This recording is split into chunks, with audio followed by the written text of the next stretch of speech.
ብዙ ጊዜ ወድቀን እንደዚህ ነው የምንኖረው። ለዛ ነው ያው እንዴ ሁላችንም ሰላም እንድንሆን ነው ፈልገው ነው። መሩታም ሀሳባችን ሰላም ለመፍጠር ነው፣ ሰላም ለመሆን ነው ከእናንተ ጋር። ለዛ ነው ከአብርሃም ጋር ትናንትና ያለኝ ነገር ጨርሻለሁ። ከአንቺ ጋር መጨረስ ስላለብኝ ነው። እና ይቅርታ አይነት ተቀበይኝ እሺ። ግን እሺ በጣም ችግር የለውም። ይቅርታን ተቀብያለሁ። በጣም አመሰግናለሁ። አንቺን የመሰለ ሌላ ሰው ቢኖርም ባይኔ ይሞላል እንጂ ለነፍስ አይደለም ምናምን ጠረንሽን ለምጄ እንደ ናርዶ ሽቶ ሌሊቱ እንዴት እንጋ። ሰላም ሰላም ሰላም ሰላም፣ እንዴት ናችሁ? ደህና ናችሁ? እኛ በጣም ደህና ነን፣ እግዚአብሔር ይመስገን። ዛሬም እንግዲህ በአዲስ በተለየ ቪዲዮ ፏ ድምቅ ሽብርቅ ብለን መተንላችኋል። ብለን ስል ብቻዬን አይደለሁኝም፣ አንድ እንግዳ አለ። እንግዳ እሷ ናት ለዛሬ እና ከአንድ እንግዳዬ ጋር ተመልሼ መጥቼላችኋለሁ ማለት ነው። ፋሚሊዎቻችን ዛሬ ለየት ያለ ቪዲዮ ነው ወደ እናንተ ይዘን የመጣ ነው። እንግዲህ ብዙዎች ጥፋታቸውን አምነው መለስ እያሉ ነው እና ከዛ በፊት ግን የኔ ቆንጆ ሰላም ቢያችሁ እስኪ። እንኳን ደህና ቆየኸኝ። እኔን እኮ አይደለም እነሱ አይደለም እንዴ? እንኳን ደህና መጣሽም የለም ወይስ እዚሁ ቅርብ ነሽ ብለህ ነው? ያው ለኔ ባትኖሪም አጠገቤ ግን በስትንፋሴ ይቅር ሳክሱ ይቅር በቃ ፍቅርሽ እንደ ምድር አሸዋ በስቶ አናቴ ላይ ወጥቶ ኧረ በቃኝ። እሺ እና ምን ልልሽ ፈልጌ ነው፣ እንኳን ደህና መጣሽ። እንኳን ደህና ቆየኸኝ። እና ምን አለ መሰለሽ ይርኒ፣ እኔ አንቺ ያለኝ ፍቅር በቃኝ። ዓለም ስፋቷን ታውቂያለሽ? ግን የዓለምን ስፋት ታውቂያለሽ? አላውቀውም። የዓለምን ስፋት ያህል አልልሽም። ለምን አይበቃሽማ? ኧረ እባክህ በእውነት በስመ አብ ልዩ ነው። እንዴት ነው? ሰላም ሰላም፣ የኔ ውድ ቤተሰቦች እንዴት ናችሁ? እኔ ያለው እግዚአብሔር ይመስገን በጣም ደህና ነኝ። አይበቃኝ። አንቺን የመሰለ ሰው አይገኝም ወይ?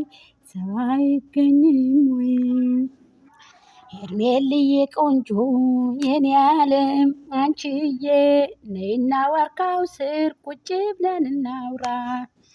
ፍቅርዬ የኔ ዓለም ፍቅርን ሰበኩ እነዚህ ሁለቱ አይደመቁ ይመስልሻል?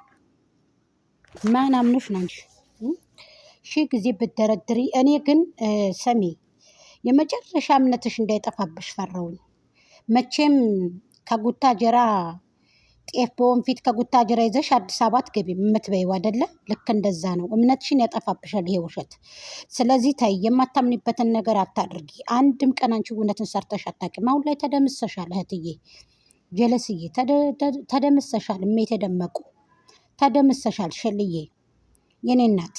ስለዚህ ቁርጥን በስጋት በይም። አሁን ካሁን በኋላ ምናልባት የሚንጫጩ ወፎች ልጆች አሉሽ ዋዋው የሚሉ እንደ ውሻ እንጂ አንቺ ካሁን በኋላ እኔ ማን አምኖሽ? አንቺን ማን አምኖሽ? ወዴት ነው?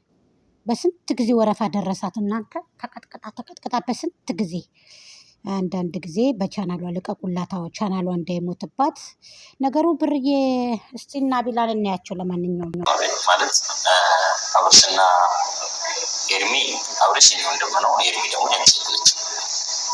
እነሱ እኔና አንቺ እንድንግባባ እንድንተዋወቅ ብዙ እድል እየሰጡን ነው፣ ወይ ደግሞ አንድ ላይ እንድንሆን ይፈልጋሉ። ያው ይህን ደግሞ ያደረጉት ምክንያት እኔም ህይወት ላይ ማንም እንደሌለ ያውቃሉ። ኤርሚም ታውቃለች፣ አብርሃምም ያውቃል። አንቺም ህይወት ላይ ደግሞ ኤርሚም ስለምታውቅ ነው።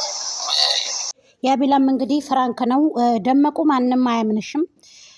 እንደዚህ ብለሽ ብትመጪ በዚህም በዛም ብትንፈራገጪ እኔ አንቺን አላምንም በፍጹም ማለት ነው። ዛሬ አልጋ ባልጋ ሆንሽ እኮ፣ አልጋ ባልጋ በቃ ያሸዋ ምድር ሆንሽ። ኧረ እባክሽ ተይ እንጂ። አዎ ተገለበጥሻ። ሄርሜላ አብረሽ ሆነ እንዳለ ሚዲያው። ምን ታረጊ? ፍርድሽ ነው፣ አይፈረድብሽም። እንጀራ በቁርጣይሽ።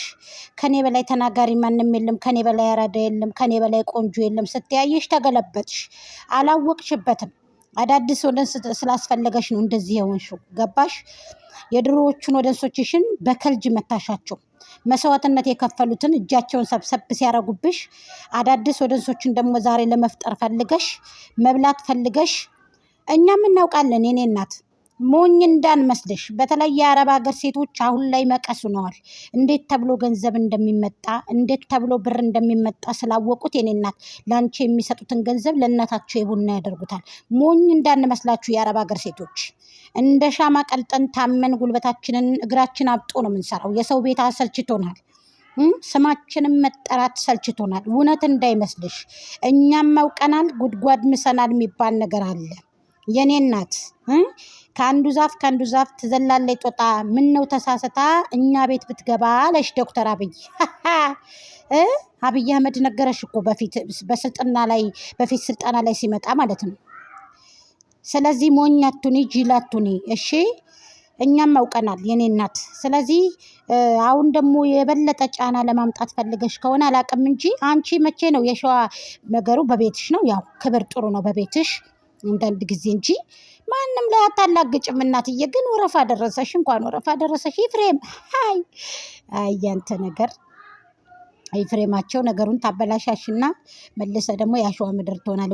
አዎ ፈገግ በል ቻናልክ እንዲንቀሳቀስልክ ፈገግ በል። እኛን ምን ይሄናል አባቴ?